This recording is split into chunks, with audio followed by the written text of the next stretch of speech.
There we go. Okay. So I am Denise Scott. Prior to working at FIRST, I was on the board for 4 years. Prior to that, I was a member of FIRST since birth. I have CIE. I was diagnosed with the ABCA12 mutation, which interestingly enough is the same mutation as our guest tonight, Hunter Steinitz. I have CIE, Hunter has Harlequin, and we had a chance to catch up earlier, and I actually met Hunter, I think, when she was 8 years old. So that's going back, I think, like 18 years. So we've had just a lovely time to catch up over preparing for this talk tonight. So we're so excited to have you here with us tonight, Hunter. And I'll turn it over to her in just a second, but I wanted to say a few things to just kick it off tonight. We are here because it's Ichthyosis Awareness Month, so thank you all for joining us in sharing your stories and listening to the stories of others. So we know how important it is for people with ichthyosis to come together and support and share what it means to live with this and to be affected by ichthyosis. To experience it is one thing. To listen to the experiences of others is something completely different. So validating those experiences is a really special thing. To truly hear the experience of another is a real gift. So thank you to all of the members that have come forward this month and shared their stories in so many different ways. Tonight's format is really just one way, but a really big way. So thank you to everyone truly that has been a part of this month. So we've had a number of different activities all month long. This is the last week, and I'm thrilled to say that you'll see Hunter again this weekend. Coming up, we've got a wonderful encore performance of the Release the Butterfly concert on Sunday to close out Ichthyosis Awareness Month. So Sunday, May 31st, at 7 p.m. Eastern Time, there will be another Release the Butterfly virtual fundraiser event. If you did not get to experience the first one, it is available for playback. It is a wonderful, amazing variety show of talent. A lot of folks are affected with ichthyosis. There are some performers that are not. There are some that are. It's just an unbelievable event. So looking forward to seeing that on Sunday. Tonight, we've got Hunter Steinitz, as I said earlier. If you are watching on Facebook Live, you can enter your comments in the comment section. If you are joining us on Zoom, you can hit your comments up in the chat box section down below, depending on your view. You can change how you see things. If you're on Zoom, there's a couple of different options. So play around with it if you want. Join us, watch it wherever, however. We'll also be seeing many of you on playback. So if you're watching it on playback and you have questions, feel free to email the office, info@firstskinfoundation.org, and we can always put you in touch with the folks that we've talked to or answer your questions after the fact. So we're always here to answer and to connect and to just chat and address whatever it is that you might need. So finally, it is your last chance to give. Our fundraising campaign for the month is I Am 2020. So we're asking everybody in the FIRST family to contribute this month if you can. We have a really big organization with a really tiny percentage of people that give. About 5% of our members donate every year. So we send out the Ichthyosis Focus, we send out our e-news, we do all kinds of programming all year long, and about 5% of people give. And currently, that's where we're standing for the month. So we're asking for anybody to chip in whatever you can. If you can give $5, great. If you can give $20, that's amazing. Help us out. Try to get our numbers up there. We're looking for everybody to participate as we join together during this unbelievably weird COVID crisis. Unity is more important than ever. So tonight, Hunter is going to talk to us about her experiences with ichthyosis. I think that there's some themes that we can all identify with and some unbelievable just thoughts and experiences that she has to share with us of her overcoming. Hunter is currently doing some postgraduate work at the Pittsburgh Theological Seminary, where she is on her way to be an ordained Protestant minister. She graduated 2 years ago, right? With her, a year ago? 2017. Okay, with a BA in theater. And so she's going to be talking to us tonight with a focus on a couple of different things that are near and dear to her. But we had such a good time catching up earlier. And I'll just share one quick note that I loved, because as affected adults, sometimes we just have a different take on things. But we were chatting and we were saying, sometimes I can't pay attention to my body's signals because I'm too busy telling myself that I can do anything. And so we were talking about overheating, obviously, but yeah, so maybe that rings true for you, but we had a good laugh over that. So with that, it's my great pleasure to introduce Hunter Steinitz to everybody here in the virtual world. She's going to talk to us for as long as she likes. It's usually about 15 to 20 to 30 minutes, whatever is the right amount for her, and then we'll open it up to Q&A. We usually try to keep these to about an hour, so feel free to enter questions as they come up, and wait for that Q&A if you're interested. Thanks, Hunter. Thank you so much, everybody. I'm so glad that you're all here with me, with us. Whether you're here on Zoom or you're on Facebook or even on playback. Hi, playback people. A little bit about myself. I was born in Pittsburgh, Pennsylvania. It's where I currently live. And I Pittsburgh born and bred, Steelers fan, all that jazz. Some of the things I want to talk about tonight are things that are near and dear to my heart, as Denise said. One of those is my school experience. I'm a postgraduate program at the moment, and so education is very important to me. And part of what I've dealt with over the years is kind of finding creative ways to adapt learning to living with ichthyosis and kind of what that has been like. When I was little, so where I live right now, in the room I'm sitting, this is my dining room, welcome. I am 2 blocks away from my elementary school. That was true when we moved into this house when I was about 5 years old, and it is still true now. However, the beginning processes of trying to get me into normal public school was interesting. And some of that was surrounding the fact that Pittsburgh is a historic city. There's a lot of old buildings here and a lot of history to be found, which is wonderful. But what that also means is that many of the school buildings, particularly older ones, don't have central heating and cooling. They don't have AC. And so in the summer months, both at the beginning of the school year and at the tail end, they can get really warm in classrooms. And so because dealing with ichthyosis and the age I was about 5, I don't have a good grasp on when I'm getting too hot or what that looks like. And so my mom worked very hard to make sure I had an IEP and a 504 to make sure that I had what I needed. And one of the things that we requested was an air conditioning unit.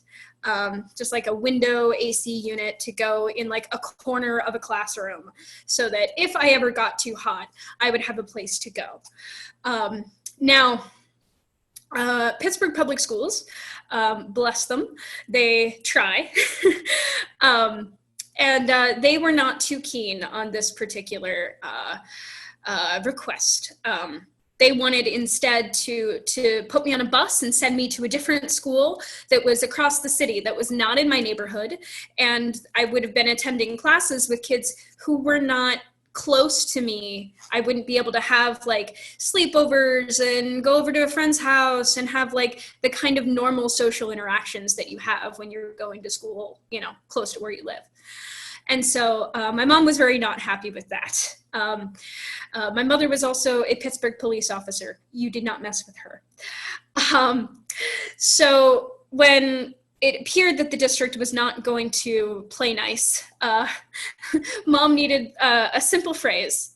She was on the phone with someone from the district and said, "All right, well, I want my due process. You'll be hearing from my lawyer."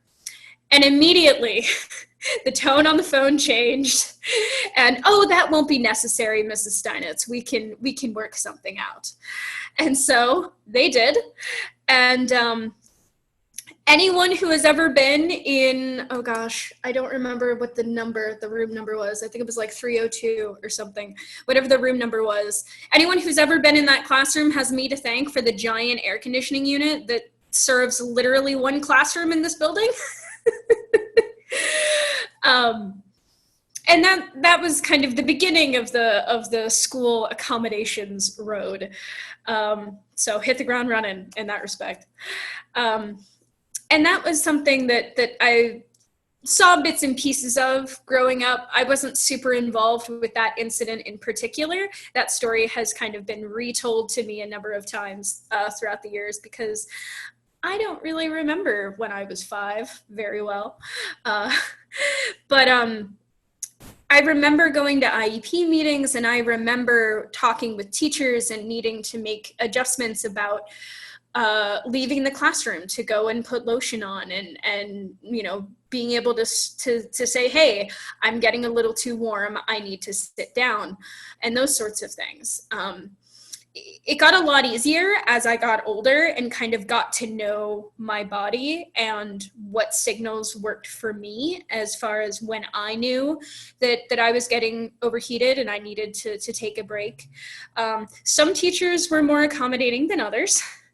Some listened and were kind of really on top of it, and some were a little clueless. They were trying, but they were a little clueless. But generally speaking, things were pretty okay. I had a couple of overheating episodes kind of later on in middle school and in high school, but generally speaking, it was pretty uneventful in that regard. Hello, Kimberly. Goodness, what else? As part of high school, I went to a performing arts high school in downtown Pittsburgh. And that was interesting for a number of different reasons, but adaptations were very different, because in addition to being an academic, school, it was also an arts magnet school. So there were theater things in addition to normal academic things and gym and everything. So learning to regulate my temperature in dance class was a challenge sometimes. When I got to college, things were a little bit different.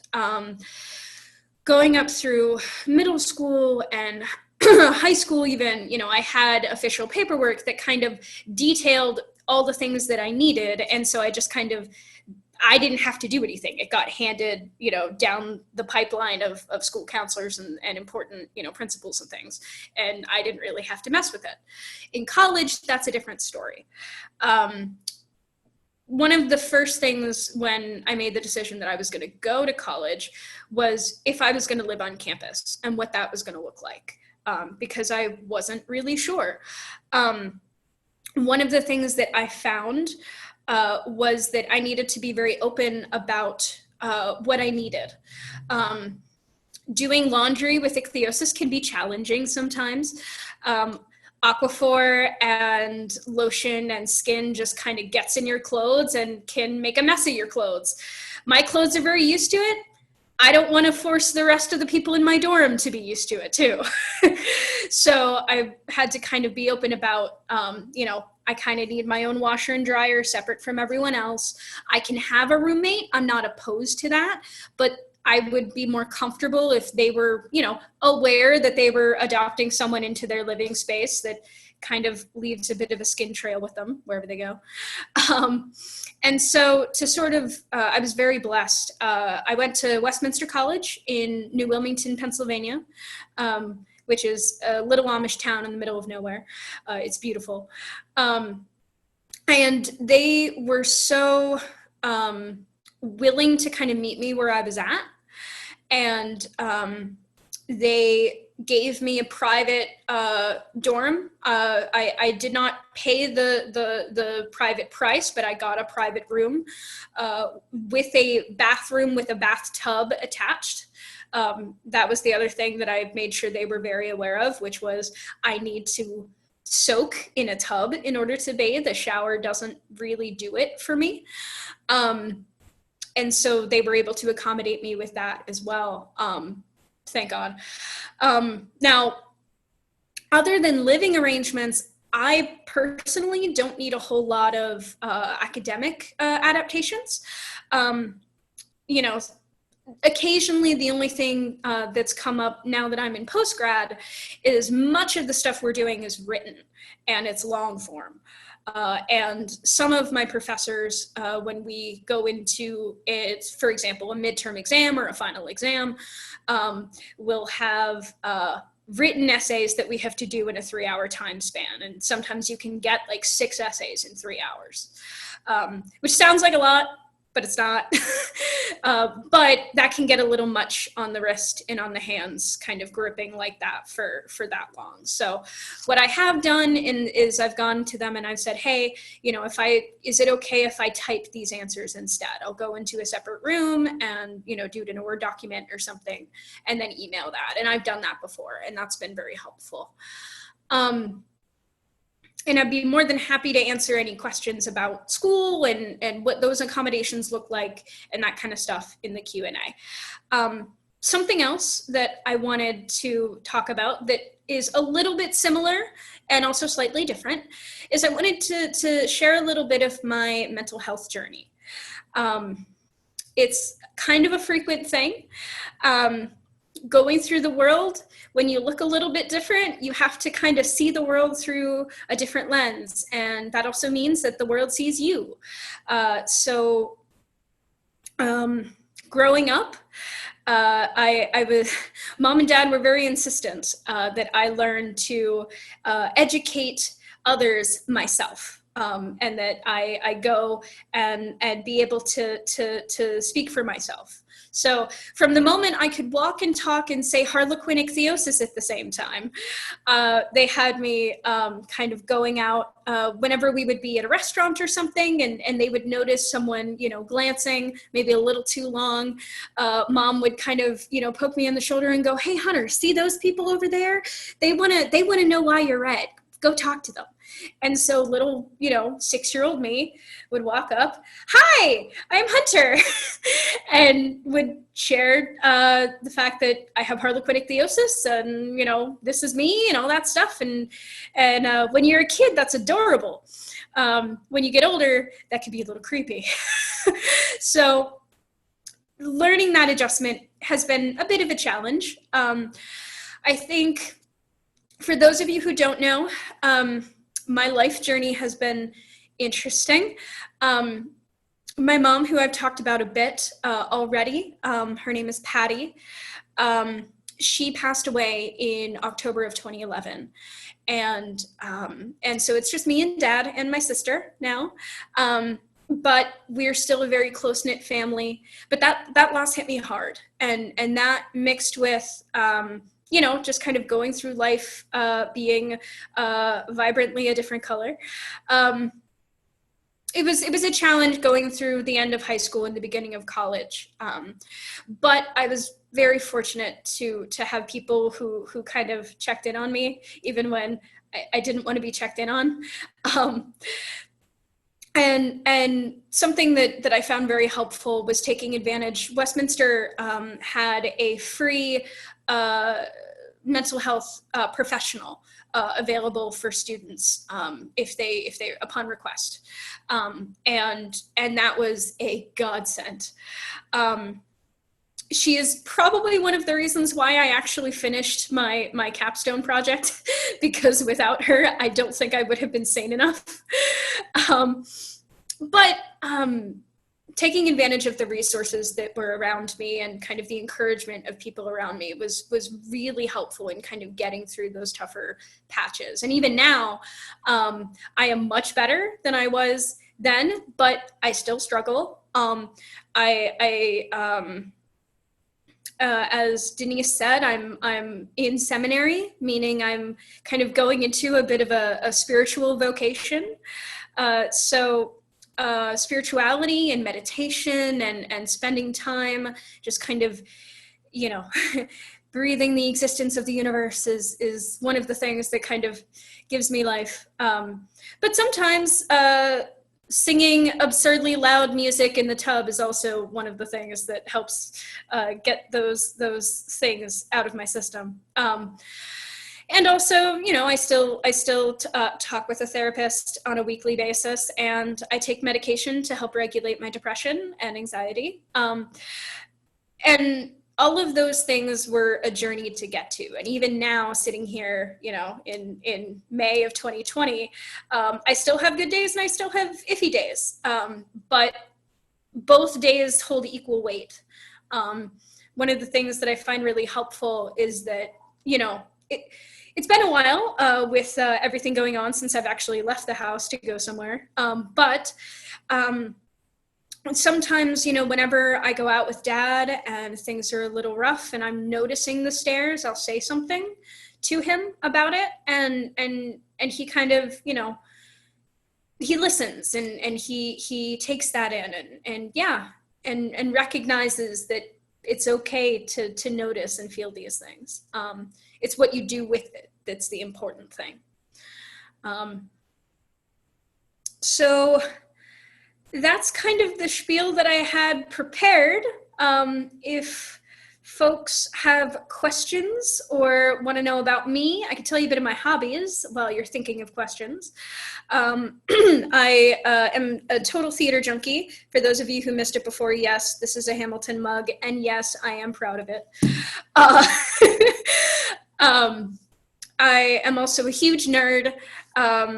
I play tabletop role-playing games, RPGs, like Dungeons and Dragons and Fate and that sort of thing. I play online with a group of friends, and yes, I am super dorky. I have a dice collection. It is beautiful. And I love me some music, and I'm super excited for the Butterfly concert on Sunday.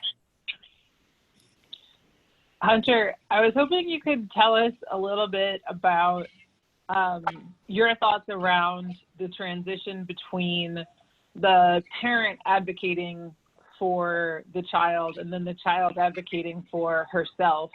And I know for so many of these stories about ichthyosis, we can only talk about our own, and it really only, you know, it's everything is anecdotal. But you talked about your parents advocating for you and then you advocating for yourself, but how and when did you guys make that transition? That's a good question. It was kind of a both at the same time. Over time, one became more dominant than the other. You know, when I was little and, you know, kind of before I could walk and talk and say Harlequin ichthyosis at the same time, you know, Mom would go with me, and that sort of thing. She sort of taught me how to do it until I could do it myself. As far as like advocating in like an official environment, like in school and that sort of thing, the like upper echelons of like dealing with, you know, the principals and the authoritative structures, that was mostly Mom.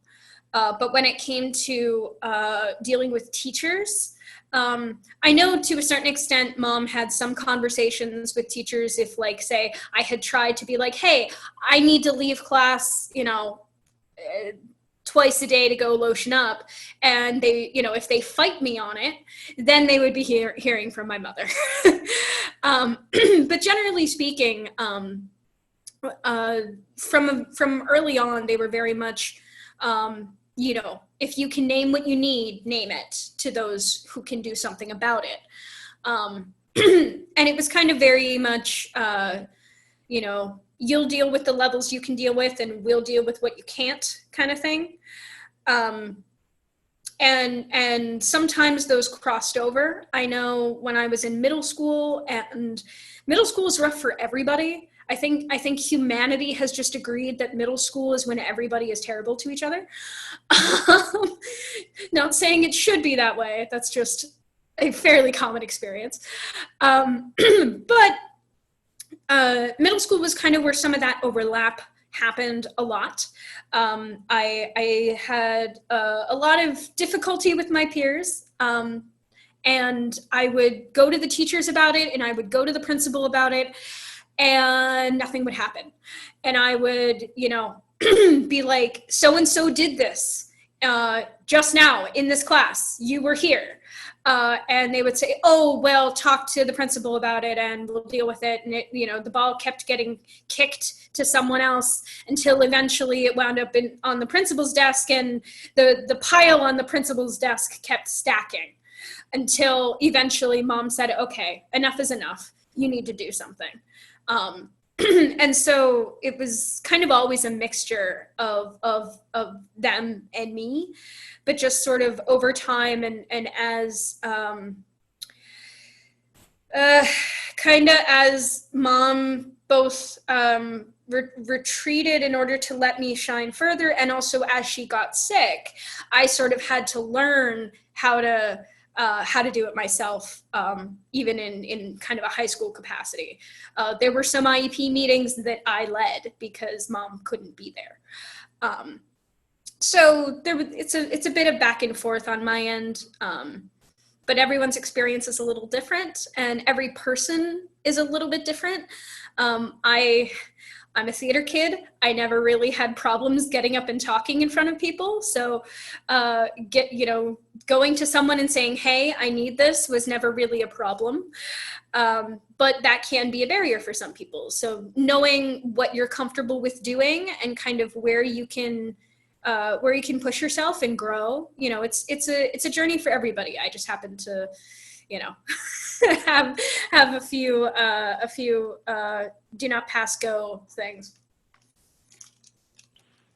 Yeah, I think for parents, it's, you and I were talking earlier about how we like talking to parents at conferences, because as an affected adult, we have a unique perspective, and parents can oftentimes be so worried about their child, and for us, we know that things will be okay.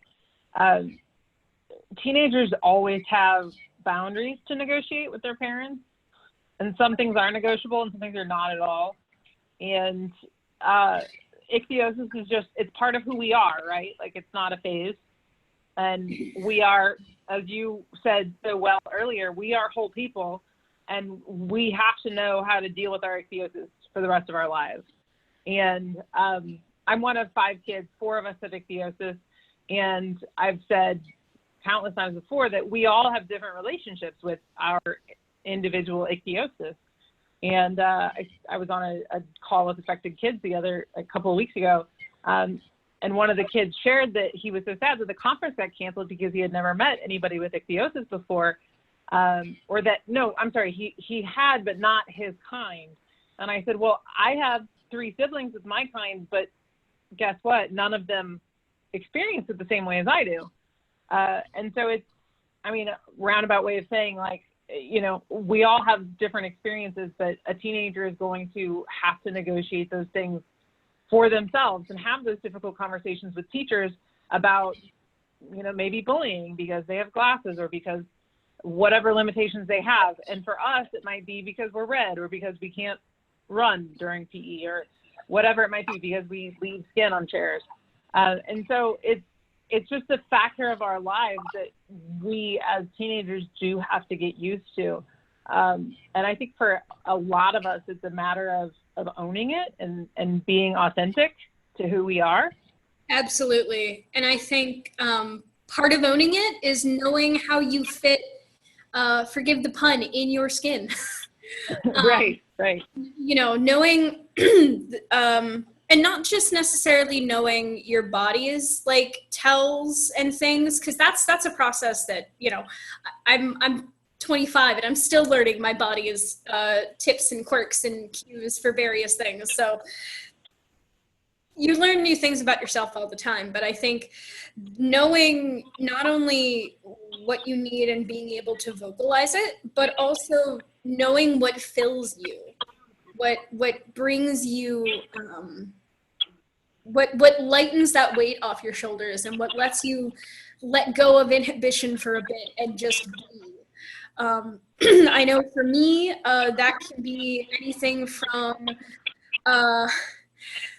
rolling some dice and playing some characters, or it can also be belting out Broadway classics in the tub, or it can be taking a walk with a friend in the woods and just kind of picking up. I like to collect things that I find on nature walks. So like when I was little, I used to collect rocks. I think do I still have my rock collection? I don't know. I might. I can't remember. But I used to have like bits of topaz and coal, and I had a rose quartz at one point, and like, yeah, it was a whole thing. but finding we have things, yeah. We have a couple of questions and comments here. Abby says, "Thank you for sharing with us tonight, Abby Evans." Abby, of course, will be with us on Sunday. Another wonderful shining light in the Ichthyosis community. Lacey Fredrickson says, "Hunter, Eliza, my 13-year-old daughter with CIE would like you to know that she sings really loud in the bathtub also." And a question from Jeffrey. He says, "What is your next life goal?" Well, Denise mentioned it a little bit earlier. As part of postgraduate, I'm working towards ordination. I'm a part of the Presbyterian Church USA, which is a Protestant denomination within the U.S. And I'm currently in the ordination process, and it is a process. Part of it is the degree that I'm currently working on, and part of it is exams and other things that have to happen. So that's kind of the immediate next step. But as far as taking a step back from that and looking even bigger, I just want to share love with people. I am thoroughly convinced, and I'm going to get on my soapbox for a minute, and I'm not sorry. I firmly believe that everyone is created in God's image, and that includes those of us with ichthyosis. We are beloved in the sight of He who made us. And because of that, we have a wonderful opportunity to show a different side of what the diversity of creation can look like. And so I'm excited to share that with however that happens. I don't fully know where I'm going to end up after all this education is done. I've been looking at some chaplaincy type things, but I haven't ruled out pulpit ministry, so I don't know yet. But that's kind of big scale, Jeffrey. Thank you.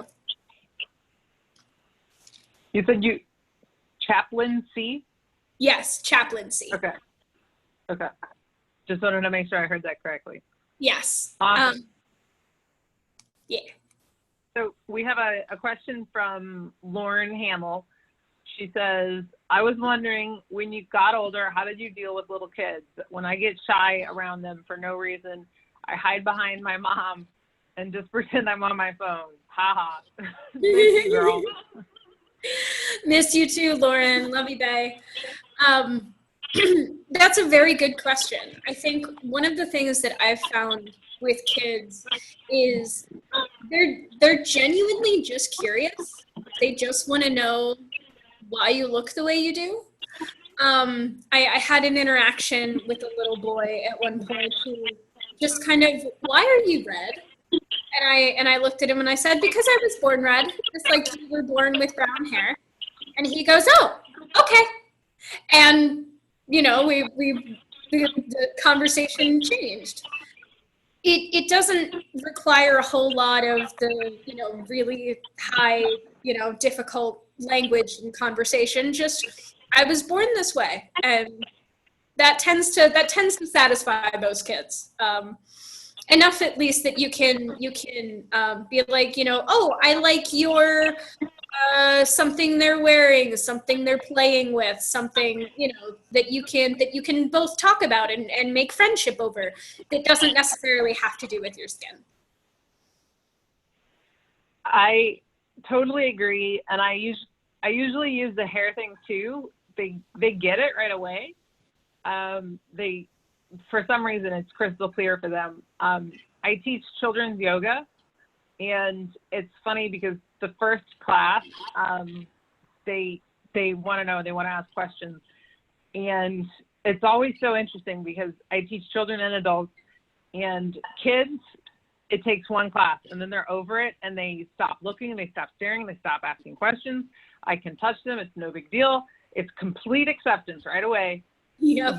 You address it once and it's like, okay, cool. With adults, it's like, it's never okay.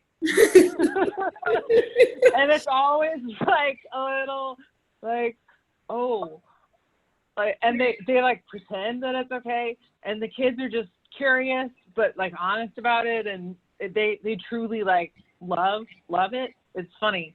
But yeah. One thing that I noticed with kids that I'll add is I say, like, it's just like having brown hair, like for you. And then if they ask another question, I have found really interestingly that if I say that I don't like having it, then they're like, oh, okay, great. For some reason, it's like, if I'm defensive about it, then they don't get it. But if I say like, no, I think it's crummy, then they're like, oh, right, okay, because I thought it was crummy, but I didn't like. I didn't want to say that, right? Like, did you want to have brown hair, dude? No. Okay, No. well, I didn't want to have dry skin. Like, I don't like having it. It's like big life moment. And then like nothing ever again. And with kids too, I think that calling it out, and this actually works with adults, I've found, but for children especially, I'll say like, because with anything where you're like holding hands, touching feet, touching skin, which happens a lot in yoga, not so much in the real world anymore these days. But I'll ask the kids, I'll say like, I'm going to take my socks off. Is that okay with you guys? And they'll say, yeah, sure. And then I take my socks off and they're totally fine with it because I brought it up first, right? And yeah. So then you're taking ownership of the moment and you're in control still.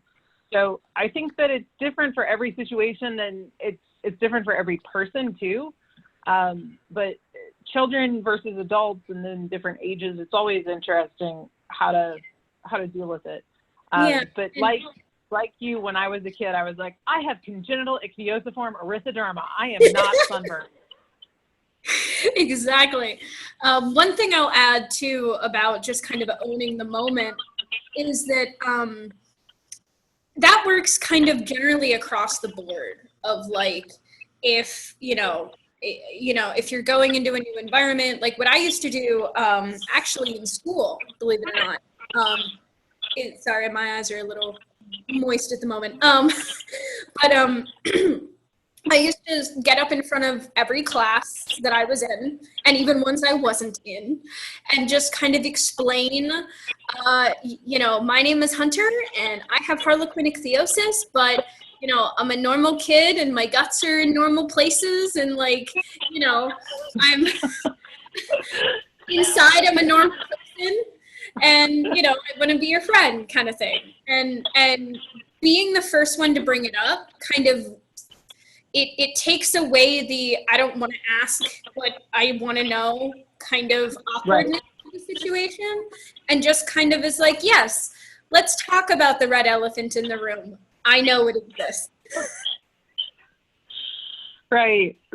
Especially with adults. Sometimes if adults are being especially rude, I'll say, oh, I can tell you're staring. I have ichthyosis. And it's like, then their face turns more red than mine, and they are immediately embarrassed, and then they deny that they were staring, and they're just so ashamed. So much, yeah. Yeah, it's very funny. Okay, we have a couple of more comments. Diana Gilbert says that she has had children reach out and pick her skin off. That is so far across the line, Diana. I can't believe that. Yeah. Diana, you live in the Bahamas. I'm so sorry to hear that. She says, I tell children when they ask, this is the way God made me, just like he made you, the way you are, special in his eyes. Yes, absolutely. Amen, sister. She says adults can be worse, or adults are worse. Yes. Yes. Absolutely. Absolutely. And, you know, sometimes it's just, you know, if we're having a bad day, again, it's not fair that our condition is broadcast to the whole world, right? If our skin is flaring up, if we're having a rough go of it, if I'm going through a shedding cycle, or if I'm allergic to something, or God forbid, I come in contact with a chemical, if I go anywhere, I'm going to have that conversation 7 times over. Oh, somebody got a little sun. Shut up. Yeah. Bermuda. I'm sorry, Diana. Bermuda. I knew it was a wonderful island oasis. Shannon Hamill says seniors are the worst. Yes. I think every age group can really be offensive. In different ways too, right? Like I think there's like this openness with like little kids and like seniors where like they kind of don't have any inhibitions, so they'll say whatever comes to mind regardless, you know, there is no filter. Mm-hmm.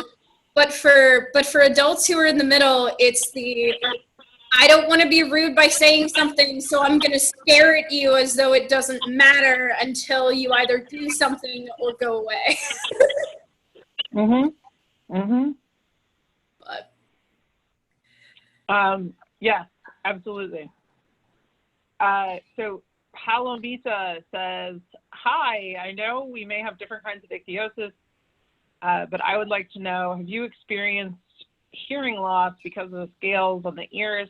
I've tried what the doctor suggests, but he's not a dermatologist or specialist, and I don't feel like it's working. By the way, I just adore your name. It's so cool. Thank you. Well, as far as ears go, and ear care, at least for me, when I was little, Mom used to do my ear care. She had oh God, what is that thing they use to look in your ears at the doctor? Like, otoscope. Yeah, one of those things. And she would go in and clean out my ears. Now as an adult, I can do it myself, and I do. But I do have like if skin builds up and I don't kind of get to it for a day or so or a little bit, it does make it a little hard to hear things. Generally speaking, I think it is sometimes I'll miss you know, the ends or the beginning of words. If they're kind of lower and slightly mumbled, I won't catch them. And in addition to hearing, I also have some sight issues as well. My eyelids are not able to fully close, so I have a hard time seeing things that are particularly written and far away.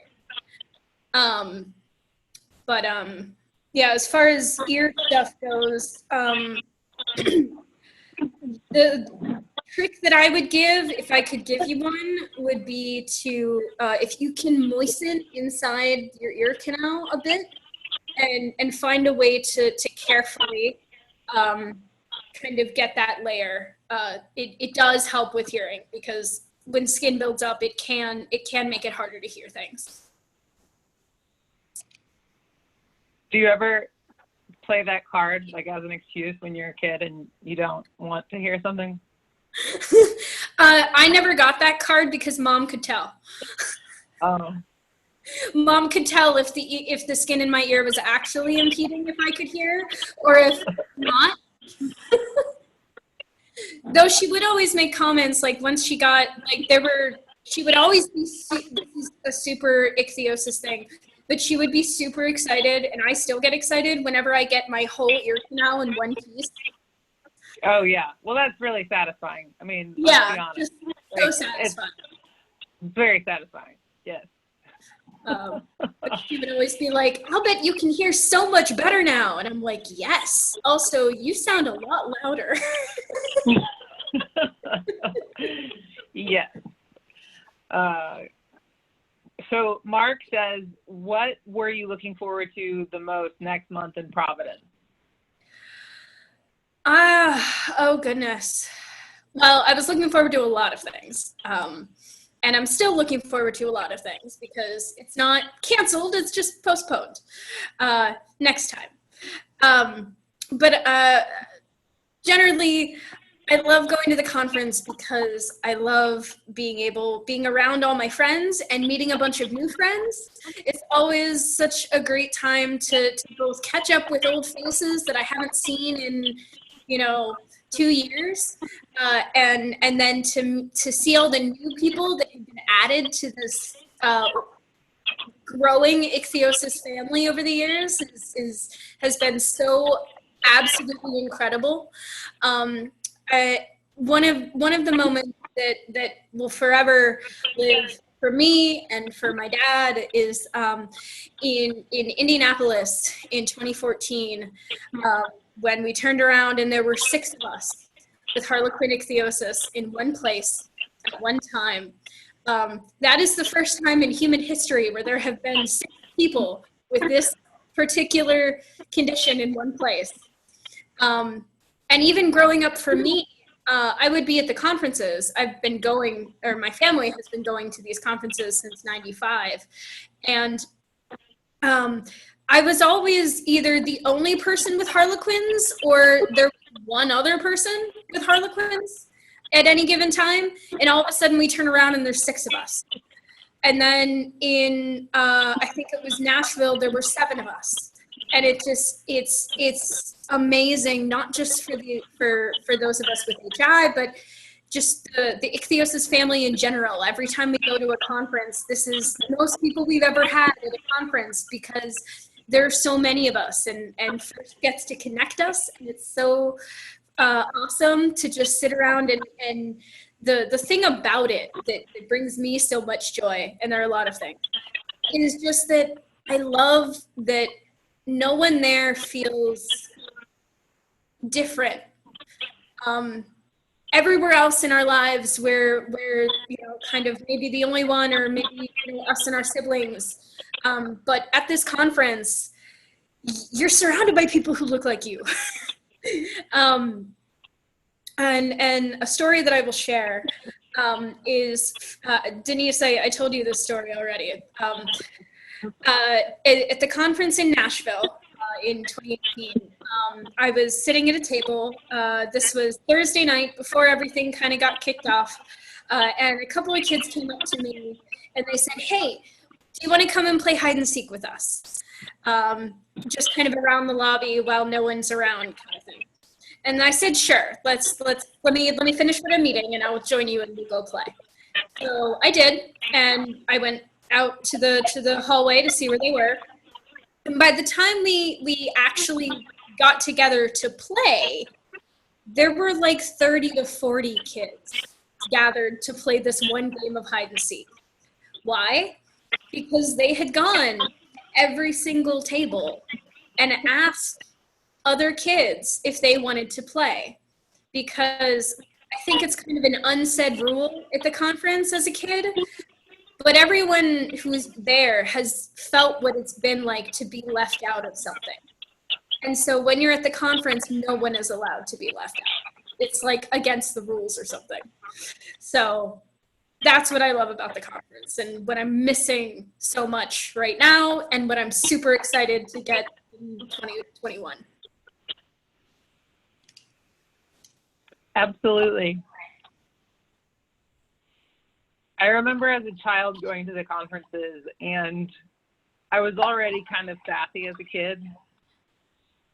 And being at the conference, oh man, I remember the feeling of being empowered And sassy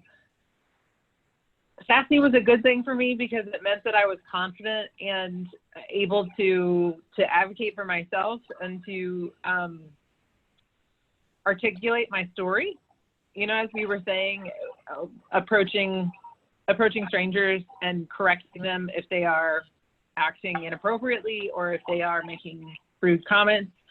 And being around so many other affected people and seeing how truly terrible the disease can be, rather than suffering silently by yourself, even with other siblings. I mean, I was fortunate to grow up with siblings, but it was so normal in my household that we just sort of bootstrapped it, right? It was like, shut up, put your lotion on, don't get sunburned. What are you thinking? We were talking about this earlier.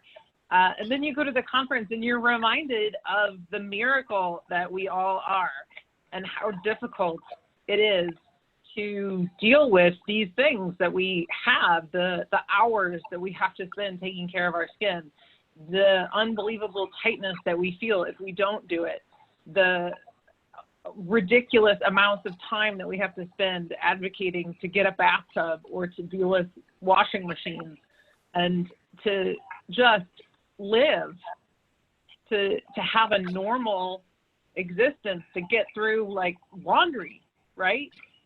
And for all of that, I mean, Hunter, your dad before has said it very eloquently, and my mom last week said it, but it makes those of us that have this come out a little bit different on the other side, a little bit better for the challenge, a little bit stronger. There's a grittiness to it, a resilience that comes from it, of having overcome such a tall order from a young age, and never having known, quote, normal skin. There are days when we might feel bad for ourselves, but really, I mean, if I had a choice of ever having had normal skin, and if I knew that I would not get to keep it, I would never take it because that would be so sad. So we don't know any other way. And so we're not self-pitying, and that's not where we're going to stay, right? Absolutely. And I think in addition to just resilience and the kind of gritty perseverance that it takes to kind of do life the Ichthyosis way, there's also this level of compassion and empathy, because, you know, I only know the struggle that I have faced, but I know enough about other people that my struggles, while the way I experience them is unique, I am certainly not the only one feeling what I've been feeling. Right. Being at the conference is such a confirmation of that. Being able to sit around, you know, in the lobby and say, oh, my feet are killing me. I got these sweat pustules, they suck, and I hate it. And being able to just commiserate together is its own level of fun and catharsis. Yeah. It feels so good. Yes. Oftentimes, I think as adults, we forget, because it becomes so normal to us, all of the ways that we learn to just accept how difficult our skin is, the cracks and the pain and the tightness and the swelling and all of it. All the things. All of it. And it's funny because as I've become more immersed in the world of birth over the last couple of years, more and more, I've started to notice more. And it's kind of like, oh, my fingers are really painful today, and that's related to my ichthyosis. I didn't really notice that before. And it's just, you know, as an adult, you develop coping mechanisms that tune some of these things out because you're not going to wallow in your sadness and you can't change it. Your fingertips just hurt, right? And you're like, some mornings I just wake up and my nails feel too small for my skin. And I can think about it or not. But sometimes I remind myself, like, hey, this is an accomplishment to just get through the day with these hands. and it hurts, and like I'm doing something here. So I think that we do have a tendency to sort of minimize the accomplishments that we live with day to day. And so we need to give ourselves credit, I think, as affected adults. And even for our children, you and I talked about how as kids, we didn't want to complain, you know, but we were actually putting up with quite a lot. And there's mental health associations with that.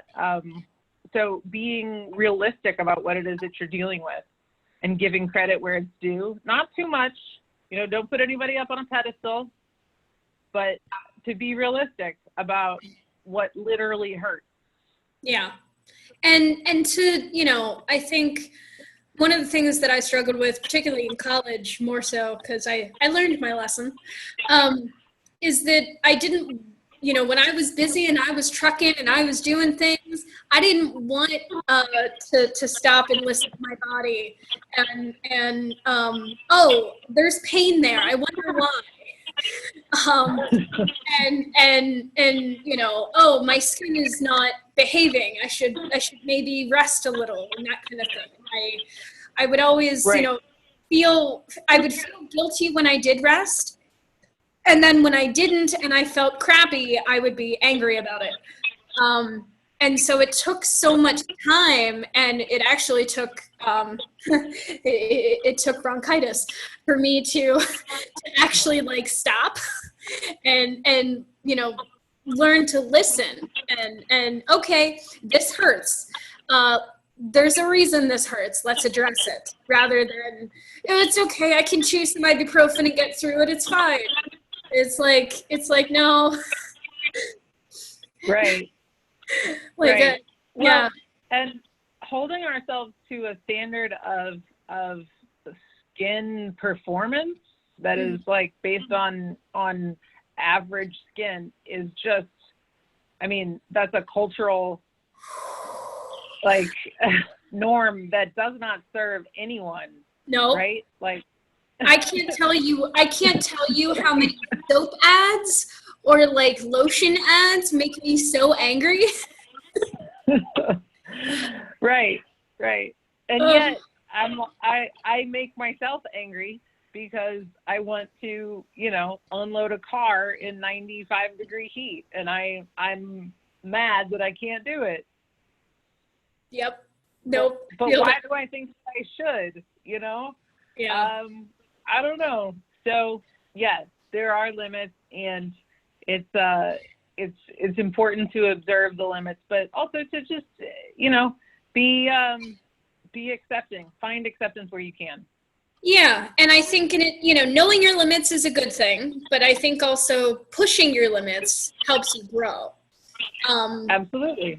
I played softball for a couple years in middle school. And I remember I wanted to play because we went to see a friend of mine who was playing in a game.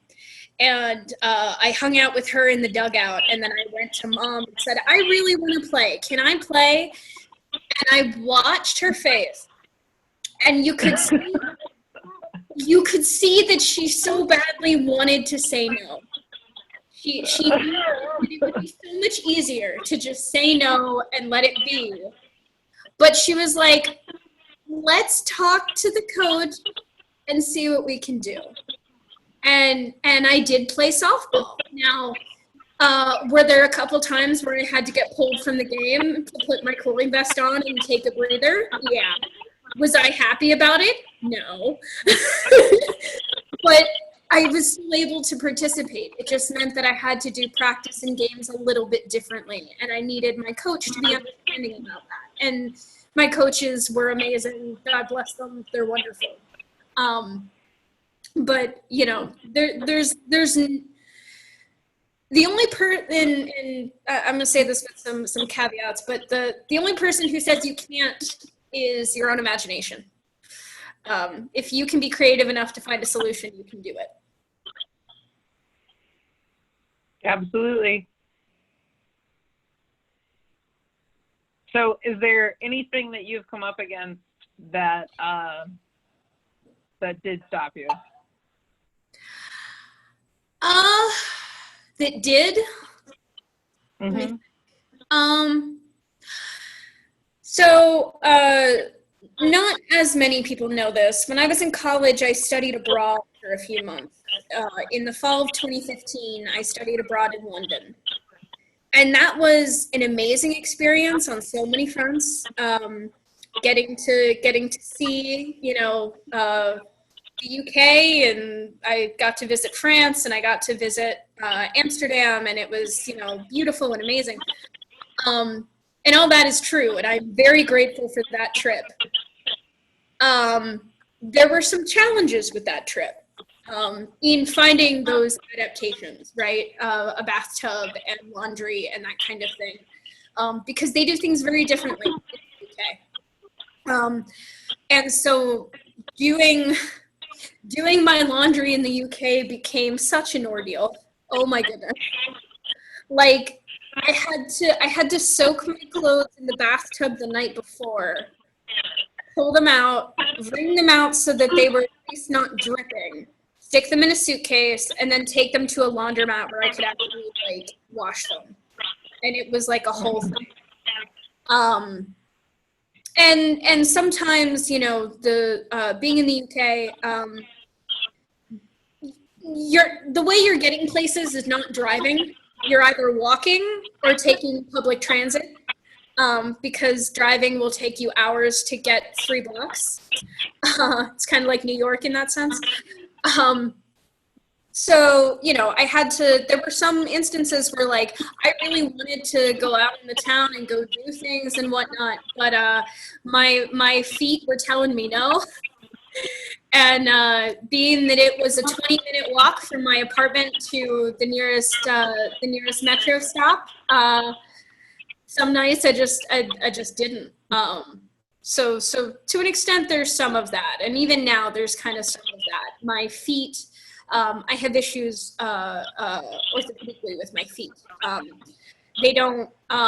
It's kind of strange. They don't flatten into like a normal standing posture. So I deal with a lot of pain in my feet, both skin related and muscular. Recently I had some custom fit shoes made, and they have been a godsend. They are the best pair of shoes I have ever spent money on, hands down. And they're main reason why I'm able to go out in public and stand for a while and not be in a lot of pain. That's awesome. Yeah, I'm sorry to hear that about your feet. I can imagine though. I basically cannot completely flatten my hands, and so it's the same with my hands anyway. So for when I was doing yoga teacher training, I actually hurt myself because 450 hours of training when you can't completely flatten your hands is a lot. It's really easy to throw your body out of alignment when you're not doing the poses right from the half of the body. Yeah. Well, that's the London story sounds like like a nightmare. But I've definitely I can commiserate with sometimes traveling with ichthyosis. I always recommend that people give it a shot, but there are some times where it really does complicate things. But it sounds like you did succeed though. You got it done. Oh yeah, I made it work. It was just a matter of learning to listen to my body and know when enough is enough, and I need to, I remember I was with a friend and we were walking along the south bank of the Thames, which is like where the Globe Theatre and stuff is all along there, and it was a warm, sunny day, and this was actually a brand new person that I had just kind of started to become friends with. So God bless her that they're still my friend amidst all of this. But we were walking down the riverside, and I'm like, okay, this is really weird, but I can't sweat. I need to sit down a minute. Can we like find a place? And they were like, sure, let's go. Oh, there's a bench over there, and there was like never a question. So yay people. Yes. Yes. We were talking earlier about the surprising rudeness of strangers, but it occurs to me that we should also mention the surprising gentleness and amazing blessings of strangers as well, and how wonderful strangers can be. There is an amazing capacity of goodness in people that just can be, it's always worth giving people a shot. And oftentimes all you have to do is say, I can't sweat, I need to sit down, can I have this seat? Or do you have ice here? Or, can I, whatever it might be, especially if you're traveling and you overdo it, if you need air conditioning or whatever, if you're in danger or uncomfortable, speak it, and strangers will help.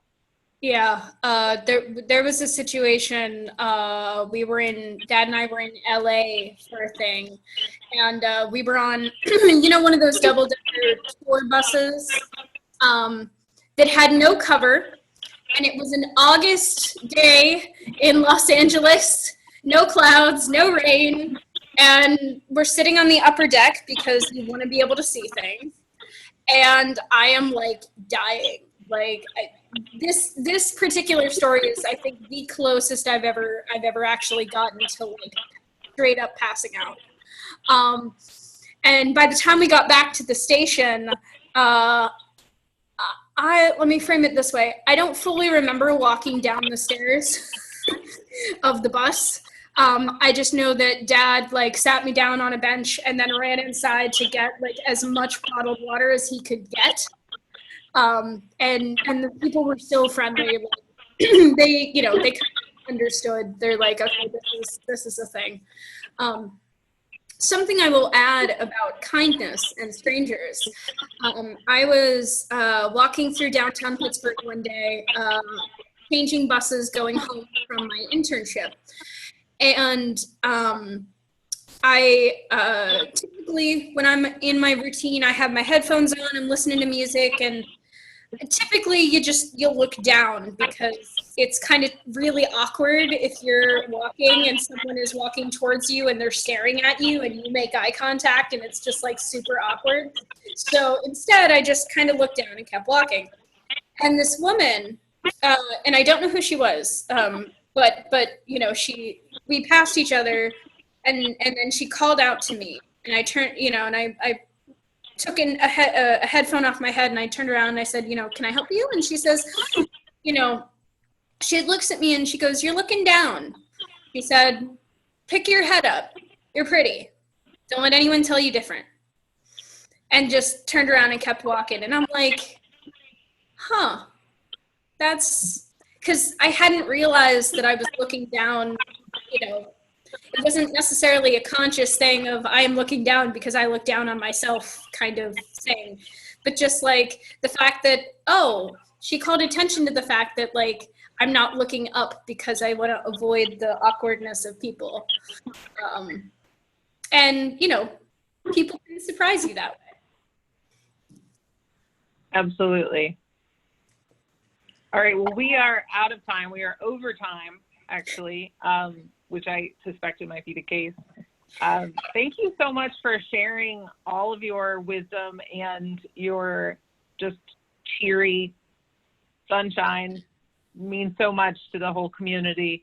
Somebody commented earlier, I think it was Diana, that said that she felt like she's seen you grow up. I remember, Diana, thank you for the comment, because I remember now why I knew why I remembered meeting you. It was because you were 8 years old and you sang, and it was in the very beginning when we very first started having a talent show Saturday night at the conference. And you started that, if I remember correctly. and it was everything was sort of normal, and the conferences were very small. They were maybe 200 people at the time, and this little girl got the microphone, and the entire audience just like silent. Everybody, not a dry eye in the crowd, just could not believe what was coming out of this tiny little thing, and you just owned it. It was unbelievable, and it was so clear then at that moment that like the amount of life and energy and just personality and spirit in this tiny little being was so overwhelming, and everybody was just so in awe of it. And you know, no wonder we still do a talent show, and it's one of the best parts of the conference every year. So it's awesome. I think I have pictures of it. I have to look, like I said, but thank you so much. And everyone, I've talked with Hunter. We're going to try to do a teen chat. Hunter said that she'd be interested in helping out with that. So stay tuned for an effective teen chat. We're going to continue some of this programming past Ichthyosis Awareness Month. We know that we've got a big void to fill with the conference being postponed, so we're going to do what we can. We so appreciate all of the feedback, all of the interest that we've gotten. If you've got ideas, please email us. If you have questions, if you have comments, something you like, something you didn't like, please email us, let us know. If there's someone you want to talk to, we'll put you in contact, and that's what we're here for. So thank you again, Hunter, so much. Closing it out strong. We'll see you again Sunday night. Release the Butterfly. Is it Sunday or Monday? Sunday, the 31st. Sunday night, May 31st, 7 p.m. Thank you so much. Everybody have a great night. Thank you. All right. Take care. Bye-bye.